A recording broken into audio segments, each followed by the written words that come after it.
professional accountancy qualification is something that you'll need to work hard for, and which is why it will hold value for the rest of your life. ACCA is tough. It is tough. When it's a professional certification, it is tough. Discipline works. What we do at ACCA is that we try and focus on three pieces, which is exams, ethics. Students very much undermine because they think finance role don't need a soft skill. I don't think that there's an end to acquiring knowledge. It's something that is going to be pursued throughout your career if you want to be relevant. Your degree is your foundation.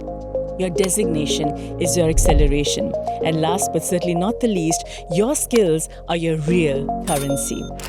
Hello and welcome to Beyond Boundaries, the official podcast by MAHE Dubai, where we explore the ideas, industries and innovations shaping the future through the voices of leaders who are building it.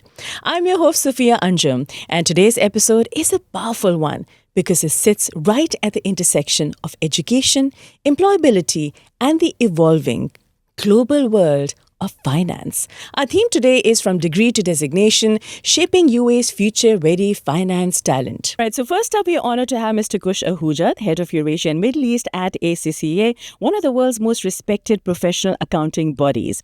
With extensive experience across financial leadership, including organizations like PwC, Citibank, and HDFC, he brings a unique perspective on what employers truly want today and how professional designations like ACCA are shaping global finance talent. Welcome to the podcast.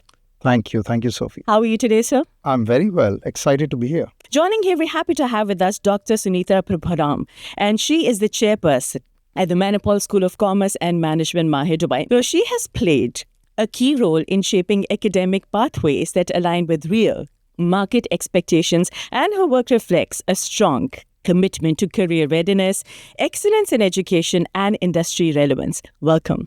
Thank you so much. How are you today? I'm good, thanks. Thank you so much for the kind words. Our pleasure. Thanks to the team as well for giving me that introduction. So it's a bit of a tradition on the podcast that we start off with a basic question. And if you were to use one single word to define the UAE education in today's day and age, which word would you choose? We'll start with you, sir.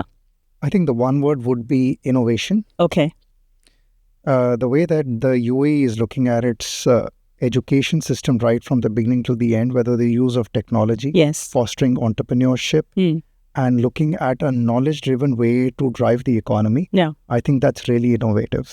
I love that word. That's a very good word to use. Yes. So I would say it's adaptive because we'll have to nurture students to be adaptive to the changes that's happening. Absolutely. It's a very relevant word in today's day and age as well. From the industry and professional point of view and the qualification side, what major shifts, in your opinion, are we seeing in what finance employees expect today compared to, say, like 5-10 years ago? And also, as the past decade was pretty filled with a lot of rapid changes, as we observed. The employment landscape is something that is constantly shifting. Yeah. One of the key things that has changed is that employers are increasingly focused on looking at capabilities. Yeah. So it's not just about what you know. It's a lot about what can you do with it. True. So it's I have come with a professional qualification like ACCA, and that sends a message to the employer saying that, hey, this person has got the technical skills. But I'm looking at a complete package. Right. I'm also looking at, are you able to present? Are you able to communicate? Can you work with different cultures? Are you adaptive? Are you able to adapt to change? Because change is the one constant. 100%.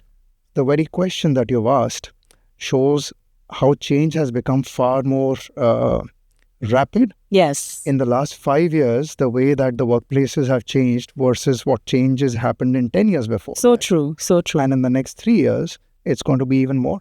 Dr. Sunita, from an academic leadership lens, how do you feel that finance education has evolved in the UAE in the last few years, especially with the push towards employability and skill-based learning? The teaching is no more, theory-based. It's not just for exams. So in the class, I see a lot of shift and a focus on employability. So students should be industry ready the day they graduate. The way of teaching also has to change. Right. It has to be done that way so that the students get a wider exposure and are capable of going and joining an organization immediately they graduate. Coming to 2026 right about now, you've got parents watching, got students watching. What is the role of a degree now? And ask both of you the same question. I never knew these kind of professions even existed when I was in my college and, when I was starting my career. I didn't even know that these careers existed. Yeah. Maybe they never even existed. Yeah. And now when I see all of those professions, it's for us to be adaptive that way. We'll have to upskill ourselves, take those initiatives. I always tell students, be curious. Yeah. You should have that mindset to be curious. You should have that competency to adapt to the changes. That's what I look at it. 100%. Would you like to add something to it? You made a very good point, Sunita, and I'll add a piece over here.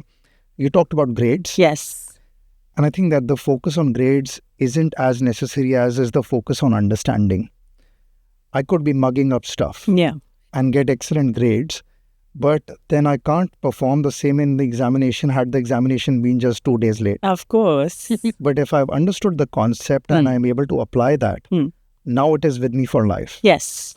And I think if our educators can impart those concepts to students, that is something that is going to sustain them throughout their careers.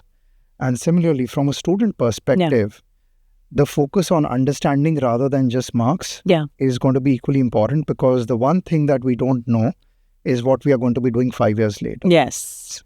But if you can prepare yourself to do practically anything because you have your basics in place, then you are the talent that is really going to prosper. Absolutely. Completely agree with that. So coming to MAHE Dubai now. So MAHE's BCom ACCA pathway is a strong example, I would say, of academic and professional integration. So what was the thinking behind bringing that model to the UAE, and what gap does it solve for the students? So the thought process behind that was to reduce the gap between your academic degree and your professional certification. So students, when they finish their degree, and now later on when they want to take their professional certification, it's a lot of time consuming. Yeah. But now when you have a pathway like this, do your BCom alongside do your ACCA. When you graduate, you're graduating with an academic degree plus a professional certification. You're readily employable that way. Yeah. And employers want you immediately. So that was a thought process. And we fairly succeeded in that as well. Absolutely, you did. It's a win-win situation. Yes. I think that, ACC looks forward to working with progressive and forward-thinking institutions like MAHE. Right. Who are thinking how to bring employability, the ability to start hitting the workplace sooner, having the right set of skills and being able to transition from academic to employer ready. Right. And that transition from academic to employer ready happens through a professional qualification. So what we do at ACCA is that we try and focus on 3 pieces, which is exams, ethics, and experience. Brilliant. So if you're able to do exams, ethics, and experience, you're preparing yourself for the next step, which is that employer is getting market-ready and employability-ready talent. And that synergy between an academic institution and a professional qualification is highly beneficial for the student when they hit the workplace. Absolutely. See, he's so future ready. He already answered the question I was about to ask him in the first place. That is called being future ready for sure. So, both of you have worked with students, of course, and we already spoke about this as well. The interesting part is, what is the biggest misconception that students have about finance careers? So, for example, is it only about accounting, or that ACCA is very difficult because I remember listening to it all my life? Let's talk about that misconception. There isn't a misconception. A professional accountancy qualification is something that you will need to work hard for. And I wouldn't want to say that, hey, this is not something that you'll just pass just like this. No, there's a serious level of effort that goes into it. Right. And which is why it will hold value for the rest of your life. The biggest misconception that I find when I'm talking to both parents and students, Sophie, is there's a lack of awareness of the number of options that open to you when you do a professional finance qualification. That is true. So a lot of people think, hey, I'm going to be doing accounting or I'm going to be doing audit. Yeah. And that is seriously limiting your view of the kind of options that you'll have, because you can get into taxation, you can get into risk, you can get into advisory, you can get into consulting, you can get into financial reporting. Yeah. And there's a ton of other stuff out there. And that plethora of choice is one of the biggest strengths of a career in finance. because when I talk to students, can you tell me what is the one thing that you're happy to do for the next 5 years without complaining? Right. I get no answer. But Maybe some humor on the side, though. But yeah, but no straight answer. you ask a person who's just started a job, and in 6 months they'll say, oh my gosh, I'm so sure that this is not what I wanted to do. I don't like this and I don't like that. Right. The same person can't answer what I want to do for the next 5 years.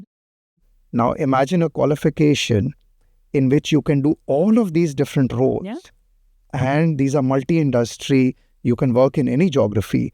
So that is what a finance qualification brings to you, which I don't think that parents and students really appreciate.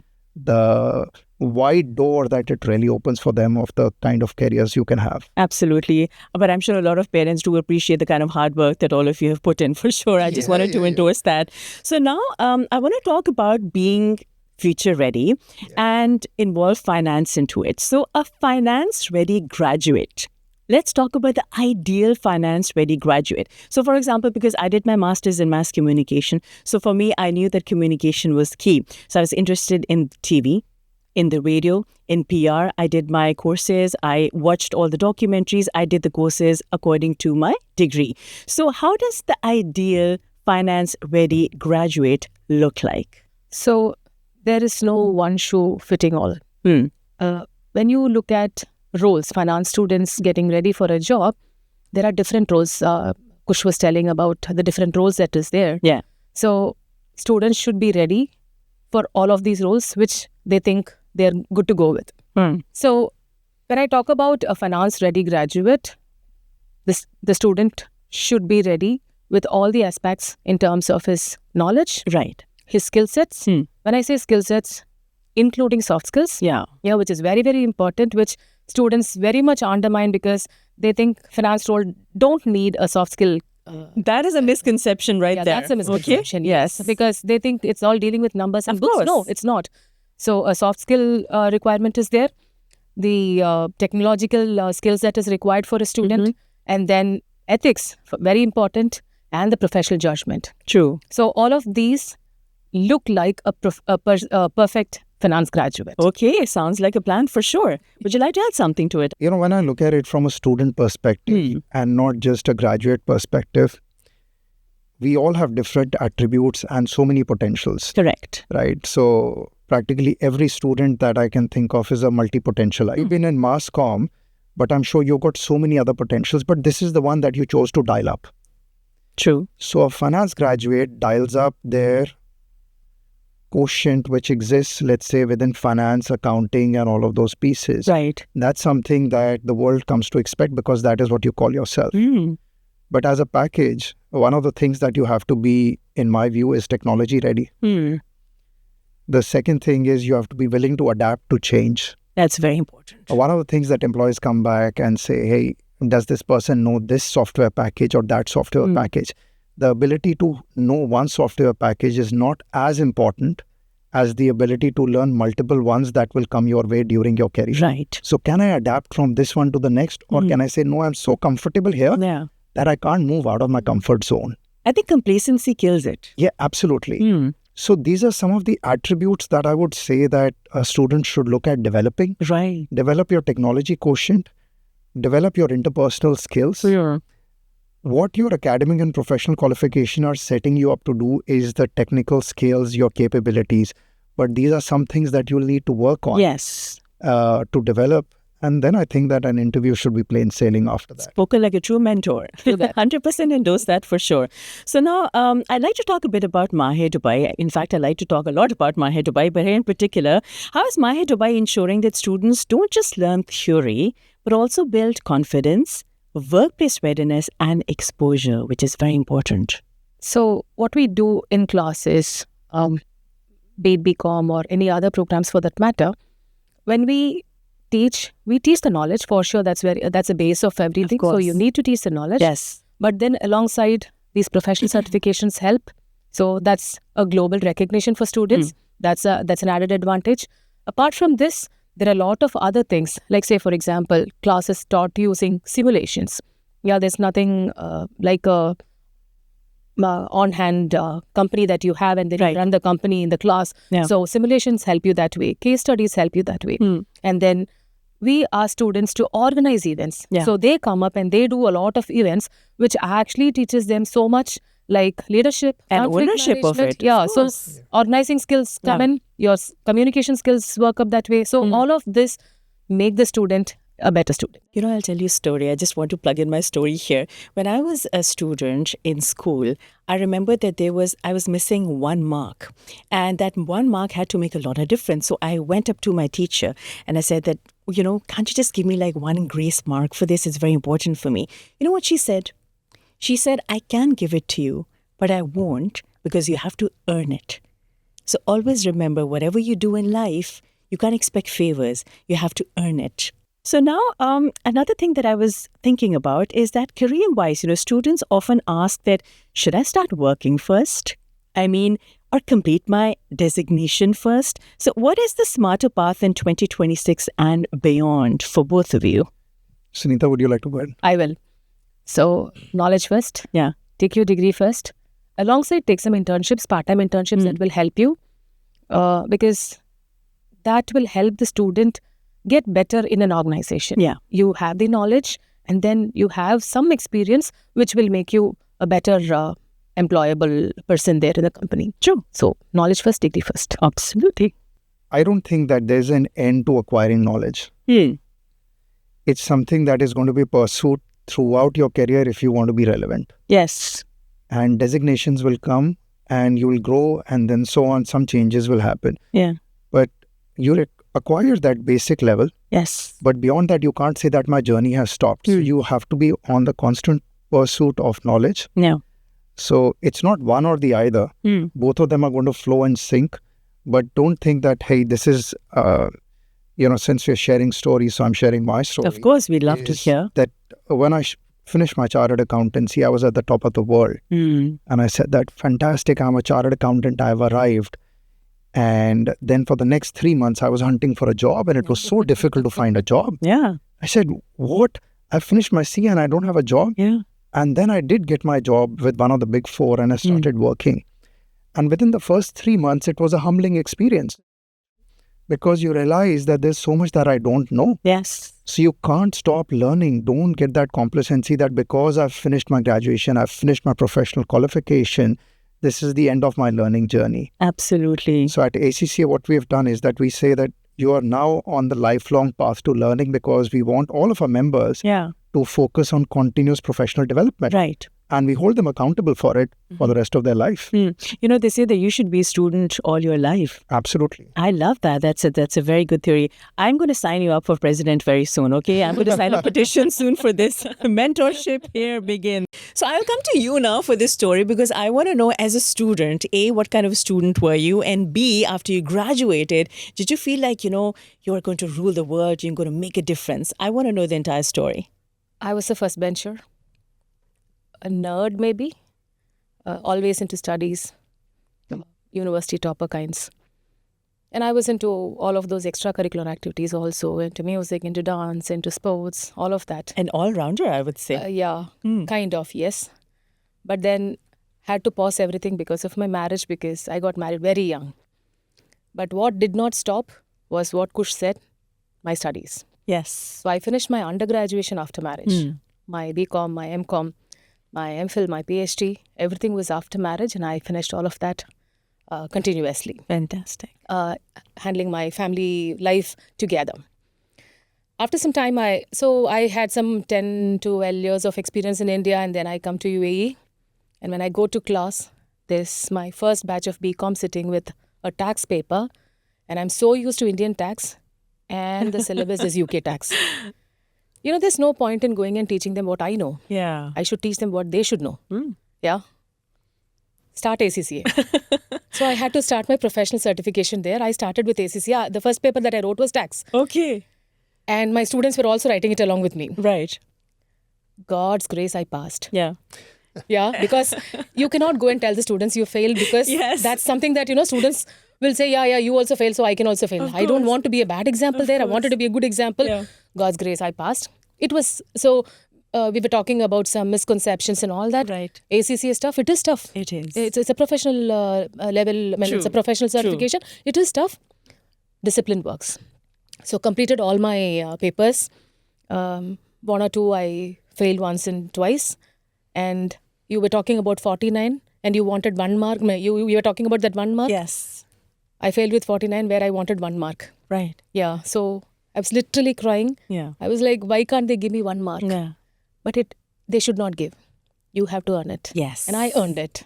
That's lovely. And Can I now- insert applause here? Oh, Yes, thanks. absolutely. I wanted to insert applause Thank over you. here. No, but that's how it is. So, the confidence that I get when I speak to students Right. is that That's lovely. I have passed, I have failed, I've had my mistakes done, I have had my failures, but now it's a success. Of course. So a proud member, I would say. When I took my membership, that was the biggest achievement that I've had. Right. No, we're also proud of you. And I think that, failure is very important in life. I think you cannot be successful if you have not tasted failure. It's a stepping stone towards success. Thank you for sharing that story with us. Thank you. So in Dubai specifically, there's a lot of diversity, right? You have so many people coming in for different backgrounds, different cities, different countries for that matter, different nationalities as well. So what advice would you like to give to them to stand out in a very competitive finance market over here in Dubai? So I think that the capabilities are not nationality or background dependent. The capabilities that we have referred to earlier will remain relevant irrespective of background. There are ACCA students and members in 180 countries across the globe. And all of them follow the same standards, the same syllabus, the same rigor of examinations.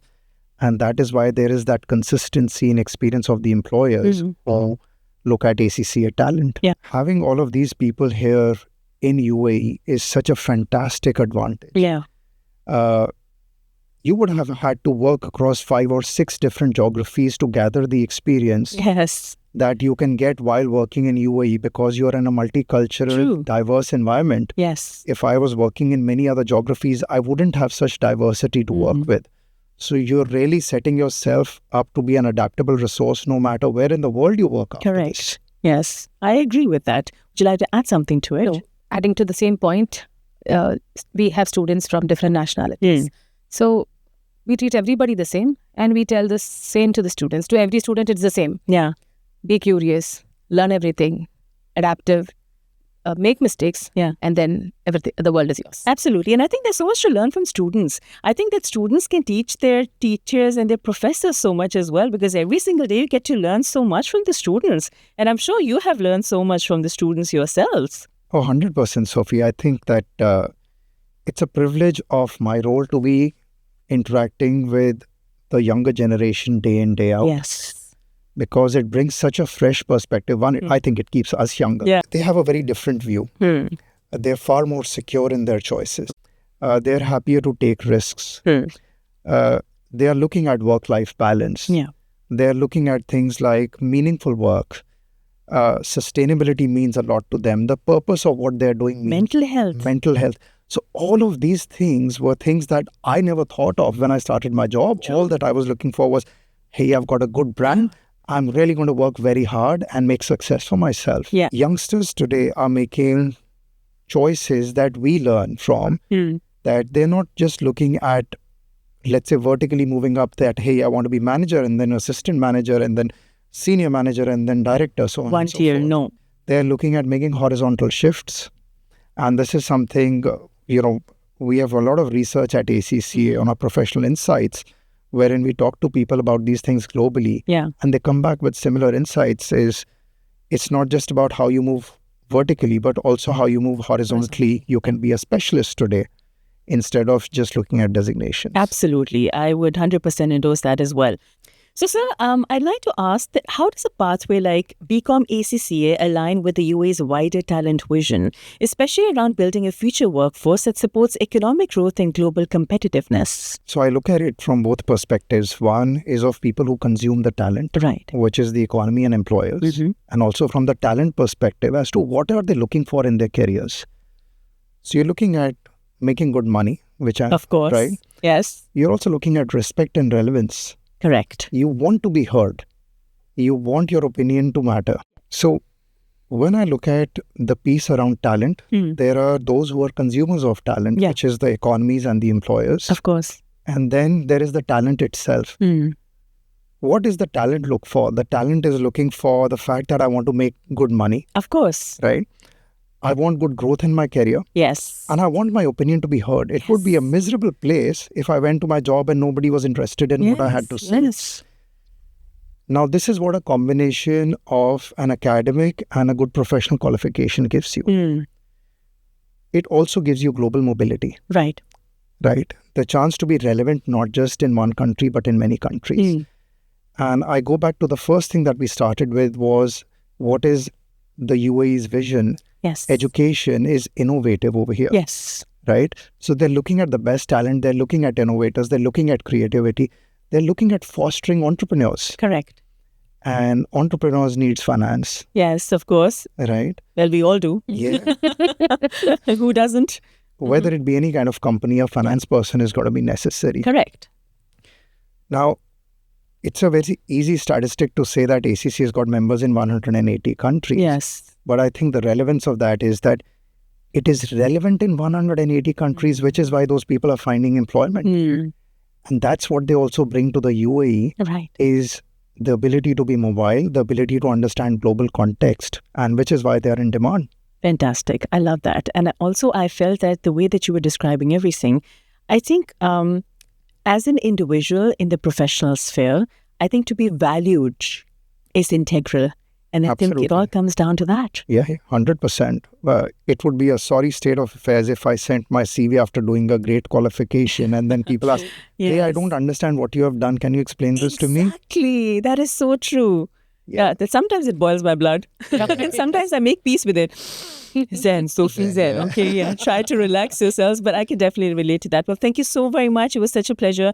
But before we let you go, we've talked about so many things. I think we learned, we unlearned, we relearned so many insights into this conversation as well. So if you had to give just one strong career advice to the students right now, which advice would you like to give them?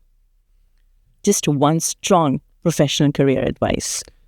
From my perspective, one of the most important attributes in the future is going to be your willingness to adapt to change, your willingness to learn. Yes. And lastly, I'm borrowing this from what Sunita said earlier, is your consistency. Yes, true. So while you may want to go for gigs, short-term jobs, and all of these things which are coming up, but these attributes are going to be key no matter what you do. I will take out that word. Consistency happens to be one of my favorite words in the world. Thank you. Yeah. Yes. I would maybe kind of advise students to take this university as a practice playground. Yeah. So that they do it well in their organizations. Right. I've always seen students who take initiatives, are very curious to learn. They take some initiatives to do a lot more things. Yeah. They find jobs better and they grow faster in organizations. Absolutely. That's very true. So take this place as a practice ground. You will definitely do well. Definitely. Go for it. So with that, it brings me to the final segment of the show. It's called This or That. It's a bit of an engaging session, like a rapid fire round of sorts. I'm going to ask you questions and you have two choices, okay? So you have to pick either. You can't just say, I'll go for both. Okay, you ready for this? All right. All right. It's called This or That. Who are you going with So first? it's like you can start or she can start. It's kind of like that. Degree first or designation first? Knowledge. Degree. Okay. Audit or corporate finance? Whatever plays to your strengths. Audit. He's such a diplomat when it comes to these. He's so politically correct, Okay, Big Four dream job or startup learning curve? This is a personal choice. I think startup. Did you start with a Big Four dream job yourself? Yes, I did. And that goes back to what we talked about earlier, that you're very sure of the things that you've already done, what you liked, what you didn't. Yeah. But you'll always think about the options that you didn't pick. That's true. Yes. Startups. Okay. So technical skills or soft skills? Both. Soft skills help you grow faster. Okay. Excel mastery or AI tools mastery? AI.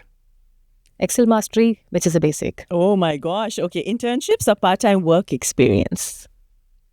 Work experience. Internship. Okay.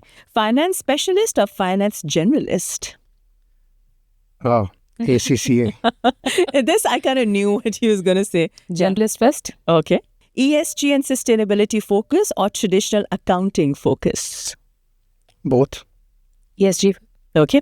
CFA route or ACCA route? Why am I even asking this question? ACCA route. Of course. Yeah, again, it depends upon the students what they want to actually do, because both have different job perspectives. Of course. Last one. Learn slowly and perfectly or learn fast and adapt? Adapt.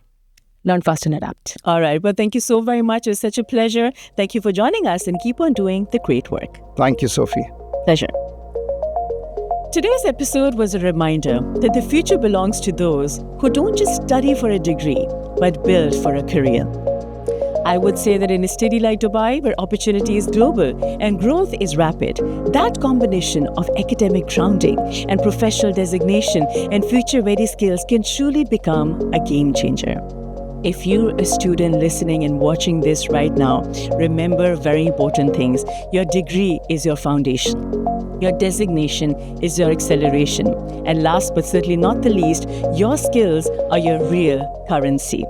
This has been Beyond Boundaries by MAHE Dubai, and I'm your host, Sophia Anjum. Until next time, keep learning, keep going, keep growing, and remember to stay tuned in for Beyond Boundaries. Thank you for watching.